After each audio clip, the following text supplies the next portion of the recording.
ঠাকুরপো, তোমাকে সময় মতো খেতে না দিলে তোমার দাদা আমাকে ভীষণ বকাবকি করে। বৌদি, দাদা তো বাড়িতে নেই, একটু এসো না। সুরঞ্জন, বাবা মা মরে যাওয়ার পর তোমাকে তোমার দাদা সন্তানের মতো মানুষ করেছে, আর আমাকে এই কথা বলতে তোমার লজ্জা করলো না? বৌদি, দাদাকে এসব কথা বলো না প্লিজ। তোমার দাদার কাছে আমি কিছু গোপন করি না। এই গোগি, আমার তো বিয়ে হয়ে গেছে, তবুও কি তুই আমার পেছন ছাড়বি না? কি হয়েছে?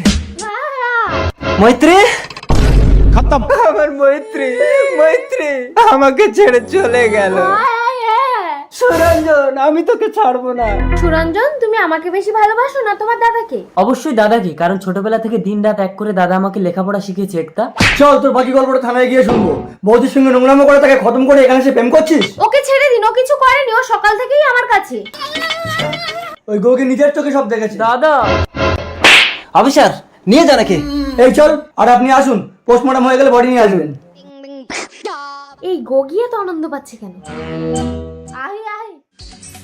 এই গগি, তোর জন্য আমি প্লাস্টিক সার্জারি করে সুরঞ্জনের রূপ নিয়ে ওর বৌদিকে মারলাম, ওকে ফাঁসির মঞ্চে তুললাম। এবার তুই আমার বাচ্চা পেটে নিয়ে ওর দাদাকে বিয়ে করতে পারবি, আর আমি সুরঞ্জন হয়ে একতাকে বিয়ে করে ওই ঘরে তোর সাথে রাত কাটাবো। সুন্দর একটা ভিডিও বানালাম। আমাকে মেরে কোনো লাভ হবে না, অলরেডি ভিডিও পুলিশের কাছে পৌঁছে গেছে। এসব ক্রিমিনালদের আমি ডাইরেক্ট এনকাউন্টার করি। নিয়ে যান এটাকে। দাদা, এই চলো। সুরঞ্জন, আহ আহ।